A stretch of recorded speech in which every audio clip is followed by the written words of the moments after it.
बिस्मिल्लाहिर्रहमानिर्रहीम। अस्सलाम वालेकुम। मैं हूं बुशरा सदीकी और आप देख रहे हैं मेरा यूट्यूब और फेसबुक चैनल। आज का वीलॉग एक सवाल, और मैं चाहूंगी कि आप सब जरूर कमेंट्स कीजिए और अपने अपने जवाब और अपनी अपनी राय का इजहार कीजिए। मेरा आज का सवाल है कि पाकिस्तान की पॉलिटिक्स में 75 साल तारीख अगर हम देखें तो हम देखते आए हैं कि सिर्फ दो खानदान हैं जिन्होंने इस मुल्क में हुकूमत की है, एक पीपल्स पार्टी और एक पीएमएलएन। इसके अलावा और भी बहुत सारी सियासी जमातें हैं जिनमें पीटीआई तो चलो अभी नई जमात हम कह लें आप, लेकिन एक जमात इस्लामी है जो बहुत पुरानी भी है, जिसका वोट बैंक भी है और स्ट्रॉन्ग भी है, और जिसके अंदर आप देखें तो सही मानों में जमहूरियत है कि एक जमहूरी तरीके से वो अपना अमीर जो है वो बनाते हैं।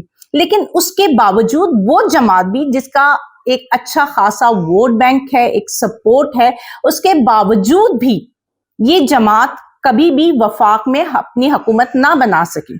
लेकिन इसके बरक्स दो जमातें जो कि पीपल्स पार्टी और पीएमएलएन हैं, चाहे उनके ऊपर जितने भी इल्जामात लगे हों, उसके बावजूद सिस्टम ने हमेशा उनको सपोर्ट किया है।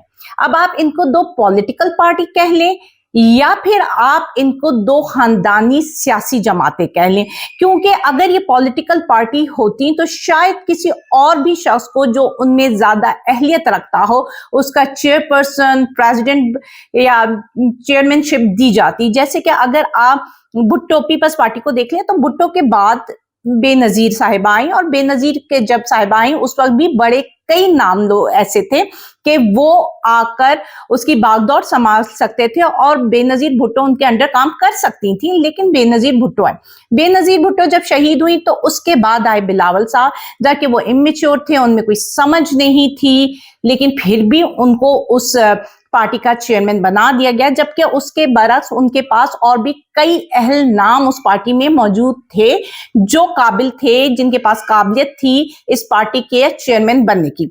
इसी तरह पीएमएलएन है, बाप, बाप के बाद बेटी, बेटी के बाद बेटा, उसका बेटा।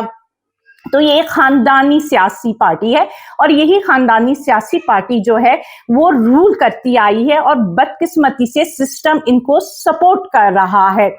अब आप देखें, जो बनी नौ इंसान है, जब उसने इज्तमाई तौर पे शऊर पैदा हुआ तो उसने एक माशरे की तश्कील दी और उसका मकसद ये था कि जिसकी लाठी उसकी भैंस का तरीक जो है, जो भी तरीकाकार है वो खत्म किया जाए और एक ऐसा माशरा तश्कील दिया जाए जिसमें कुछ कवानीन हो, कुछ जवाबित हो और उसकी नजर में हर शख्स, हर फर्द बराबर का हो। लेकिन अनफॉर्चुनेटली जब हम पाकिस्तान की बात करते हैं तो इन दो सियासी खानदानों ने एक नया कल्चर जन्म दिया, वो था पावर कल्चर। इन्होंने पावर कल्चर को पैदा किया और उन्होंने जो नजरिए जरूरत की जवाज को एक सनद, एक सर्टिफिकेशन दे दी, जिससे उन्होंने माशरती, आईनी और कानूनी बहरान पैदा कर दिया जो आज तक जारी है। कभी भी कोई भी कानून, कोई भी आइन, कोई भी ज़ाब्ते अगर इन अहले इक़्तिदार यानी कि इन दो खानदानों की राह में रुकावट बनते हैं या इनकी हवस की जद में रुकावट बनते हैं तो ये पूरी कोशिश करते हैं उसको कुचलने की, उसको तबाह करने की, उसको खत्म करने की।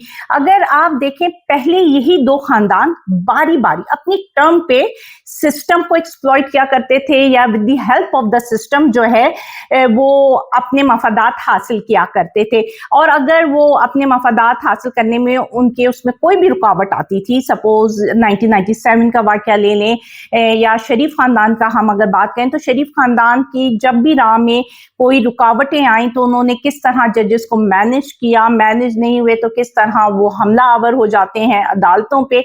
इसी तरह पीपल्स पार्टी अपने दौर में with the help of the system जो है अपना पूरा सपोर्ट हासिल करती थी, अपने मफादात का तहफ़्फ़ुज़ करती थी और अगर कोई उनके मफादात या उनकी हवस के रास्ते में आता था तो वो उसको एलिमिनेट करने की पूरी कोशिश करती थी और शायद कामयाब भी हो जाती थी। अब अगर मेरे नजर से मैं पढ़ रही थी तो एक वाइट पेपर गुजरा। वाइट पेपर ये था कि जब जियाउल हक साहब ने टेक ओवर कर लिया था तो एक वाइट पेपर जारी किया गया था जिसमें बताया गया था कि भाई क्या असबाब थे जिसकी वजह से हमें टेक ओवर करना पड़ा। उसमें सबसे पहले बताया गया कि धांधली हुई थी और उसके बाद क्या हुआ। तो मैं सिर्फ शुरू के चंद पेजेस या मतलब शुरू की बातें जिसमें किस तरह इलेक्शन मैनेज किया गया था भुट्टो के दौर में, वो एक वाइट पेपर है, वो मैं आपको पढ़ के उसकी चंद लाइनें पढ़कर सुनाना चाहूंगी। अच्छा, और बताऊंगी कि मैं ये क्यों पढ़ रही हूँ। सबसे पहले वही जो अभी हो रहा है, हल्का बंदी करवाई जाए, तो एक नए तरीके से हल्का बंदी की गई थी। और ये इलेक्शंस की बात है जी, जब ये इलेक्शंस हो रहे थे 1975, 6, 7 की जो हम बात करें, जिसमें जो है इलेक्शन प्लान 1976 की बात है, ठीक है। तो एक इलेक्शन प्लान तैयार किया गया था कि किस तरह पूरे इलेक्शन को मैनेज किया जाएगा। अब उसमें आप देखिए कि उस वाइट पेपर के आप पेज नंबर 75 में जाएंगे तो आपको पढ़ने में आएगा कि मिस्टर भुट्टो ने आम इंतखाबात से पहले 1976 में वसी पैमाने पर सरकारी मुलाजमीन को मुलाजमत से बरतरफ करने की हिकमत अमली पर अमल करने का फैसला कर लिया था, ताकि सरकारी महकमों के एहलकारों को डगमगाया जा सके। अक्टूबर 1976 में 158 अशखास को मुलाजमत से बरतरफी का शो कॉज नोटिस भी जारी किया गया था। इस पर आप देखें जी, मिस्टर इस्लाम बहादुर खान जो इस वक्त कोयटा डिवीजन के कमिश्नर थे, इनका एक बयान यूं दर्ज है कि सिविल मुलाजमीन को मुलाजमत के तहफ़्फ़ुज़ की कोई जमानत ना थी, ना किसी की जिंदगी या जाती वकार की कोई अहमियत थी, और ना किसी फर्द के बुनियादी हकूक को तहफ़्फ़ुज़ हासिल था। इंतखाबी कवानीन की धज्जियां उड़ाई गई, अपोजिशन के उम्मीदवारों को अगवा किया गया और नामजदगी के कागजात दाखिल करवाने से बिलजबर रोका गया। एक फेडरल सिक्योरिटी फोर्स खड़ी की गई जो एक माफिया में तब्दील होकर सियासतदानों को दहशतज़दा करती रही, इन्हें अगवा करवाती रही और इनके सियासी जलसों को दरहम बरहम करती रही। मिस्टर भुट्टो ने अपने हल्का NA 163 लड़काना से बिला मुकाबला मुंतखब होने का फैसला किया। PNA ने इनके मुकाबले के लिए अमीर जमात इस्लामी सिंध मौलाना जान मोहम्मद अब्बासी को नामजद किया। इनको हुकूमत की जानिब से मशवरा दिया गया कि इस हल्के से अपने कागजात नामजदगी दाखिल ना करें, लेकिन उन्होंने इस मशवरे को रद्द किया और फिर 17 जनवरी 1977 को मिस्टर शाबानी DSP लाड़काना ने बगैर किसी वारंट, गिरफ्तारी या किसी दीगर तहरीकी हुक्म के इन्हें उठवा लिया। इसके आगे बहुत लंबी रिपोर्ट है, सारा कुछ है। ये चीजें पढ़ने का मकसद ये था कि लग रहा है कि जैसे आज की बात हो रही है, आज भी यही हो रहा है। आज भी एक सियासी कुव्वत को खत्म करने के लिए सियासी चालें जली जा रही हैं। इलेक्शन करवाने से पहले इलेक्शन को मैनेज करने की कोशिश की जा रही है। तो ये दो पार्टीज जो बारी बारी में ये काम करती थी, अब इस साल 2023 में वो मुत्तहिद होकर काम कर रही हैं। वो जो है कानून और आइन को मैनेज करने की कोशिश कर रही हैं, और अगर कानून और आइन उनकी रास्ते में रुकावट बनता है तो किस तरह वो उसको रद्दी की टोकरी में डाल देती हैं। मैंने कल भी आपको बताया था कि उनके सामने कोई आइन, कोई कानून नहीं, और किस तरह वो अमेंडमेंट्स ला रही हैं। NRO 2 दे दिया, तौहीन पार्लियामेंट का बिल पास हो गया। इसी तरह जी जजेस को कंट्रोल करने के लिए सुप्रीम कोर्ट के जो इख्तियारात को महदूद करने का बिल है वो ले आए, और इस तरह अब जो कुछ भी हो रहा है, जिस तरह उठाया जा रहा है एक पार्टी के बंदों को और उसके बाद उनको छोड़ दिया जाता है, उनको जमानत हो जाती है और बाहर से उठा लिया जाता है। और आज जो एक बयान आया है जस्टिस औरंगजेब साहब का, उन्होंने कहा है कि जी उनकी जमानत हो गई थी असद उमर की, तो उन्होंने कहा कि जी कि आपने प्रेस कॉन्फ्रेंस कर ली, नहीं की तो आपको तो फिर पकड़ा जाएगा। ये बात बता रही है कि आपकी अदलिया किस तरह यहाँ कमजोर हो चुकी है। आपने कानून को, अपनी अदलिया को, वो जो के तहफ़्फ़ुज़ करते हैं, वो जो इंसाफ देते हैं, वो जो जिनका काम है कि तहफ़्फ़ुज़ फराहम करना आम शहरी को, वो भी बुरी तरह नाकाम हो चुके हैं इस वक्त। वो भी बुरी तरह मतलब कॉम्प्रोमाइज समझ लें, कॉम्प्रोमाइज का वर्ड गलत होगा, लेकिन आप क्या कहेंगे कि उनकी भी अब कोई पावर नहीं रही है। मतलब ये रिमार्क जो है उनकी अपनी बेबसी को साबित करता है। ये साबित करता है कि अदलिया भी इन दो खानदानों के सामने कितनी बेबस है, क्योंकि इन दो खानदानों को सपोर्ट कर रहा है सिस्टम। اب کوشچن ہی یہ ہے کہ یہ سسٹم ان کو کیوں سپورٹ کرتا رہا ہے، جبکہ ہم جانتے ہیں ان پر کرپشن چارجز ہیں، جبکہ ہم جانتے ہیں کہ انہوں نے کس طرح اپنے مفادات کے لیے اس ملک کی بلی چڑھاتے رہے۔ اب آپ دیکھیں معیشت اس ملک کی چاہے جو بھی ہو، جتنی بھی بگڑ جائے، ان دو خاندانوں کے جو بزنسز ہیں ورلڈ وائڈ وہ ہمیشہ سے گرو کرتے رہے، ان کی ویلتھ ہمیشہ سے ملٹی پلائی ہوتی رہی ہے، ڈسپائٹ آف دا فیکٹ کہ پاکستان کی اپنی معیشت کا بیڑا غرق ہو چکا ہے۔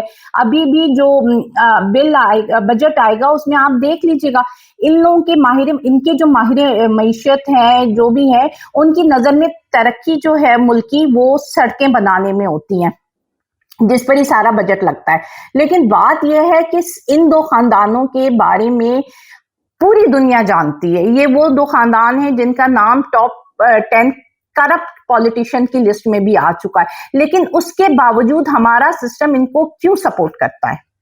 اس کا جواب مجھے چاہیے۔